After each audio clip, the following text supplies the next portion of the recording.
तो गाइस कैसे हैं आप सब लोग। राइज ऑफ एम्परर के एपिसोड 63 के साथ हाजिर हो। तो लास्ट एपिसोड के एंड पे हमने देखा था कि गॉड किंग आर्टिफैक्ट जो है वो एक्टिवेट हो चुका है और उसके एक्टिवेट होने के बाद मा लीजी वापस आता है और स्पिरिट से कहता है कि मुझे वो दोनों ट्रेजर्स दे दो और वो स्पिरिट उसे दोनों ट्रेजर्स दे देती है। मा लीजी वो दोनों ट्रेजर्स लेकर अब क्या करने वाला है हम लोग इस एपिसोड में देखने वाले हैं। लीजी सुप्रीम एल्डर से कहता है कि तुम सभी लोग यहाँ से कहीं पर भी मत जाना, तुम सभी लोगों को यहीं पर रुकना होगा ताकि जब यहाँ पर से एग्जिट ओपन हो तो तुम सभी लोग यहाँ पर से निकल कर जा सको। अगर तुम लोग इस फ्लोरगल फॉरेस्ट से बाहर निकले, डार्क फॉरेस्ट से बाहर निकले तो तुम्हारे लिए खतरा हो जाएगा, इसलिए चाहे कुछ भी हो जाए तुम यहीं पर रहना। सुप्रीम एल्डर से कहते हैं कि लड़के क्या तुम यहाँ पर फिर से प्लानिंग कर रहे हो ताकि तुम अकेले सब कुछ संभाल सको। तुम्हारा लीजी उसे कहता है कि मैं अकेले सब कुछ संभालने वाला हूँ और उसके साथी भी उसे कहते हैं कि हम लोग जहाँ पर तुम्हारी मदद करना चाहते हैं। लूजिया उसे कहती है कि सीनियर ब्रदर मैं भी तुम्हारे साथ जाना चाहती हूँ, जबकि हुईरेन कहता है कि मुझे नहीं लगता कि ये एक अच्छा आइडिया है, इसलिए मैं तो यहीं पर रुकने वाला हूँ। मास्टर मो भी कहते हैं कि तुम्हें यहाँ पर गुड लक कहते हैं, ठीक है तुम जाओ, हम लोग यहीं पर रुकेंगे और गुड न्यूज का इंतजार करेंगे। लीजी कहता है तो फिर ठीक है। फिर साथ ही वो जाते हुए सुप्रीम एल्डर से कहता है कि मैं चाहता हूँ कि तुम यहाँ पर अनुशासन बनाए रखना, यानी कि इनमें से किसी को भी यहाँ पर बिना इजाजत के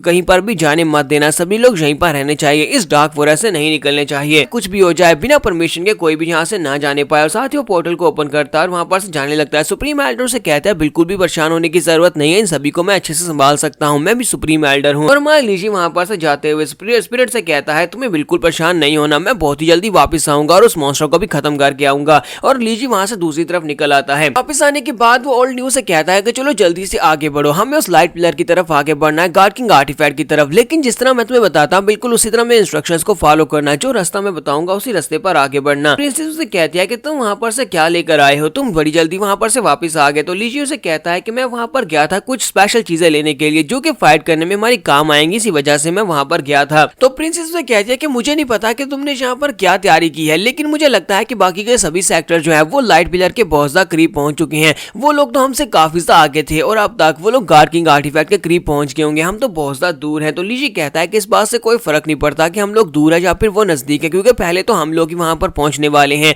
चाहे वो लोग उसके करीब क्यों ना पहुंच जाए। वहां पर उस गॉड किंग आर्टिफैक्ट के करीब पहुंचना बहुत ज्यादा मुश्किल है, उसके तक पहुंच पाना इन लोगों के बस की बात नहीं है, क्योंकि यहाँ पर सबसे पावरफुल और खतरनाक मॉन्स्टर्स रहते हैं। और यहीं पर दिखाते हैं कि एक 6 विंग वाला वहां पर बड़ा सा पैंग मॉन्स्टर होता है जो कि इन लोगों को मार रहा होता है। जैसे जैसे ये लोग आगे की तरफ बढ़ते जाते हैं गॉड किंग आर्टिफैक्ट की तरफ, वैसे वैसे यहाँ पर और भी पावरफुल मॉन्स्टर्स निकलते जाते हैं, क्योंकि ये फॉरबिडन एरिया है तो यहाँ पर बहुत ही पावरफुल मॉन्स्टर्स रहते हैं। तो मॉन्स्टर्स जो होते हैं वो बड़ी आसानी से इन सभी लोगों को मार रहे होते हैं। तो यहीं पर उस एल्डर की तरफ दिखाते हैं। एल्डर प्रिंस शैंक्सी से कहता है कि माय लॉर्ड क्या मैं यहाँ पर आगे बढ़कर इन सभी मॉन्स्टर्स को मारूं? तो वो कहता है नहीं, तुम्हें यहाँ पर कुछ करने की जरूरत नहीं है, हम लोग इन सभी लोगों को इसलिए तो यहाँ पर लेकर आए थे कि ये लोग हमारे लिए रास्ते को क्लियर करें, तुम यहाँ पर अपनी एनर्जी को बचा कर रखो, क्योंकि गॉड किंग आर्टिफैक्ट के लिए भी फाइट करना पड़ सकती है। और सेम उसी वक्त उनके सामने भी एक बड़ा सा स्नेक मॉन्स्टर बाहर निकलता है जिसके बहुत सारे सार होते हैं। तो एक बहुत ही पावरफुल मॉन्स्टर होता है जो कि इनके पर अटैक करने लगता है। तो ये सभी लोग कहते हैं कि ये क्या, ये मॉन्स्टर तो हमारे सामने निकल आया। तो एल्डर कहता है कि इसको मेरे पर छोड़ दे, मैं इसको संभालता हूँ। और इसी के साथ ही वो बड़ी तेजी के साथ आगे बढ़ता है और जाकर उस मॉन्स्टर के ऊपर अटैक करता है।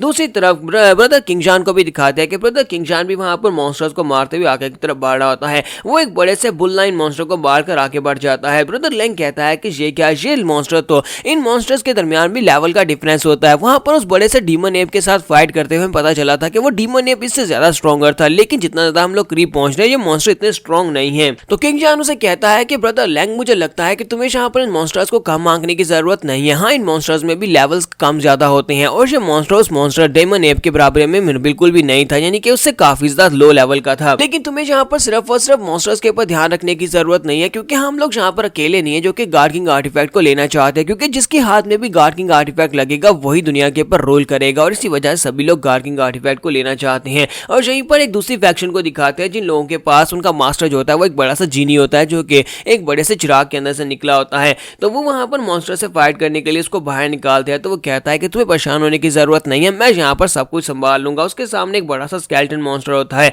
और वो बड़ा सा मॉन्स्टर होता है जो वहां पर उसके सामने खड़ा होता है। तो इसी के साथ ही वो मास्टर जाकर उसे पंच मारता है और एक पंच के साथ उसे वहां पर बर्बाद कर देता है, यानी उसे डिस्ट्रॉय कर देता है। उसे मारने के बाद वो कहता है कि ये क्या, ये हाई लेवल के मॉन्स्टर्स तो कुछ भी नहीं है, ये तो बहुत ज्यादा कमजोर निकले। फिर साथ ही वो कहता है कि अब हमें यहाँ पर से गॉड किंग वेपन लेने से कोई नहीं रोक सकता, हम लोग जाएंगे गॉड किंग वेपन को उठाएंगे और उसके बाद हम लोग हीमनली गॉड किंगडम को रिप्लेस करेंगे, हीमनली गॉड एम्परर को मार डालेंगे इसी गॉड किंग वेपन की मदद से। दूसरी तरफ उस बुढ़े टर्टल को दिखाते हैं कि बुढ़ा टर्टल और डॉन्टियान वो सभी लोग भागते हुए आगे की तरफ बढ़ होते हैं और कहते हैं हमें जल्दी से जल्दी आगे बढ़ना होगा कि हमें यंग मास्टर शैंक्सी ने यहाँ पर एक मिशन दिया है। यंग मास्टर शैंक्सी ने कहा कहा था कि हमें उस लड़के लीची को रोकना है। वो पीछे की तरफ जा रहे होते, गार्ड किंग वेपन की तरफ नहीं जा रहे होते। तो डॉनकियन उसे कहता है कि ये क्या बाकी के सभी लोग गार्ड किंग वेपन की तरफ आगे बढ़ रहे हैं, जबकि उसने हमें यहाँ पर वापस भेज दिया है। आखिर हम लोग उसके ऑर्डर्स को सुन ही क्यों रहे हैं, हम लोग यहाँ पर लीची को रोकने के लिए क्यों जा रहे हैं। तो वो उसे कहता है कि ये बहुत ज्यादा जरूरी है कि हम लीची को रोकने के लिए वापस जाए, क्योंकि अगर हम लोगों ने ऐसा नहीं किया तो यंग मास्टर शेंगजी जो है वो हमें बिल्कुल भी नहीं छोड़ेगा,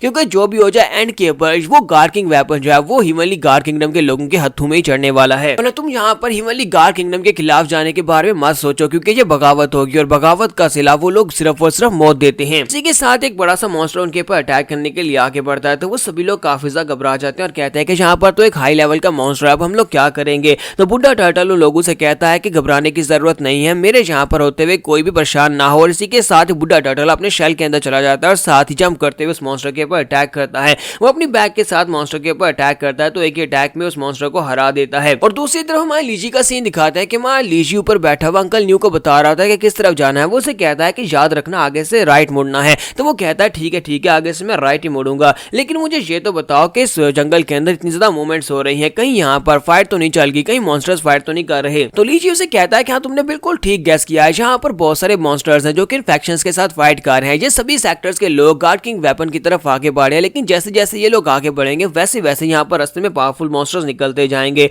तो प्रिंसेस कहती है अगर यहाँ पर सभी लोग मॉन्स्टर से फाइट कर रहे हैं तो फिर मुझे ये बताओ कि हमारे सामने अभी तक एक भी मॉन्स्टर क्यों नहीं आया, हम लोग यहाँ पर इतनी सेफली आगे कैसे बढ़ रहे हैं। तो लीजी उसे कहता है कि क्योंकि यहाँ पर मैं तुम्हें बता रहा हूँ कि किस तरफ आगे बढ़ना है, डायरेक्शंस मैं बता रहा हूँ, क्योंकि मुझे यहाँ पर सबसे सेफेस्ट रूट के बारे में पता है जहाँ पर मॉन्स्टर्स नहीं रहते। अब ये मत कहना कि तुम उस बारे में भूल गई हो, थोड़ी देर पहले उस फ्लावर फील्ड में हमने डीमन एप के साथ जो कुछ भी किया था, मुझे सब कुछ पता था कि उस टेरिटरी में डीमन एप रहता है और मुझे ये भी पता था कि डीमन एप से कैसे बचना है, और इसी वजह से अब मुझे यहाँ पर इस सब के बारे में पता है। तो प्रिंसेस कहती है क्या वाकई में तुम्हें यहाँ की सारी टेरिटरी के बारे में पता है, लेकिन तुम्हें ये सब कुछ कैसे पता हो सकता है, क्योंकि हर 300 साल के बाद ये टेरिटरी चेंज होती है, 300 साल के बाद ये एरिया ओपन होता है ब्लैक रिज का, और 300 साल में तो यहाँ पर बहुत सारे चेंजेस हो जाते होंगे, यहाँ पर हर एक चीज अलग अलग हो जाती होगी, यानी बहुत सारे नए पेड़ पौधे उग जाते होंगे, फिर तुम्हें रास्ते याद कैसे हैं। अगर तुम यहाँ पर ये कहोगे कि ये सब कुछ तुम्हें इमॉर्टल एम्परर मिंगरेन ने सपने में आकर बताया है, लेकिन वो तो 10,000 साल पहले मर गया था, और उसके 10,000 साल पहले मरने का मतलब यह है कि 10,000 साल गुजर चुके हैं। इतने सालों में यहाँ का इलाका तो बहुत ज्यादा बदल चुका है, और अभी तक तुम्हें वो सारे के सारे रास्ते ठीक तरह से याद कैसे हैं। लीजियो से कहता है कि अच्छा ठीक है मैं तुमसे एक सवाल पूछूंगा, मुझे ये बताओ कि हम लोग इस वक्त कौन सी जगह पर हैं। तो प्रिंसेस से कहती है ये कैसा सवाल है, हम लोग इस वक्त डेविल बैक रिज में हैं। तो लीजियो से कहता है कि हाँ हम लोग डेविल बैक रिज में तो हैं, लेकिन मैं तुमसे ये सवाल पूछ रहा हूँ कि हम लोग इस वक्त कौन सी जगह पर है, ये जगह तुम्हें क्या लगता है कि ये क्या है। हम लोग यहाँ पर आए थे एक टेलीपोर्टेशन अरे को पार करते हुए, जब डेविल बैक रिज ओपन हुई तो एक टेलीपोर्टेशन अरे ओपन हुई थी जिसके रास्ते से हम लोग अंदर आए थे। अब तुम मुझे बताओ कि हम लोग यहाँ पर किसी दूसरी राम के अंदर आ गए हैं, यानी कि उस पोर्टल के जरिए से क्या हम लोग किसी दूसरी राम में आ गए हैं, या फिर ये सिर्फ और सिर्फ एक इमेजिनरी प्लेस है जो कि 300 साल के बाद यहाँ पर ओपन होती है। यहाँ पर हम लोग अपनी एपिसोड 63 का एंड करेंगे और नेक्स्ट एपिसोड में हम लोग डेविल बैक रिज के सीक्रेट्स के बारे में जानेंगे, क्या है डेविल बैक रिज है क्या। तो एपिसोड की एक्सप्लेनेशन अच्छी लगी हो तो कमेंट करके जरूर बताइएगा, चैनल को सब्सक्राइब कर दे, वीडियो को लाइक और शेयर कर दे। शुक्रिया।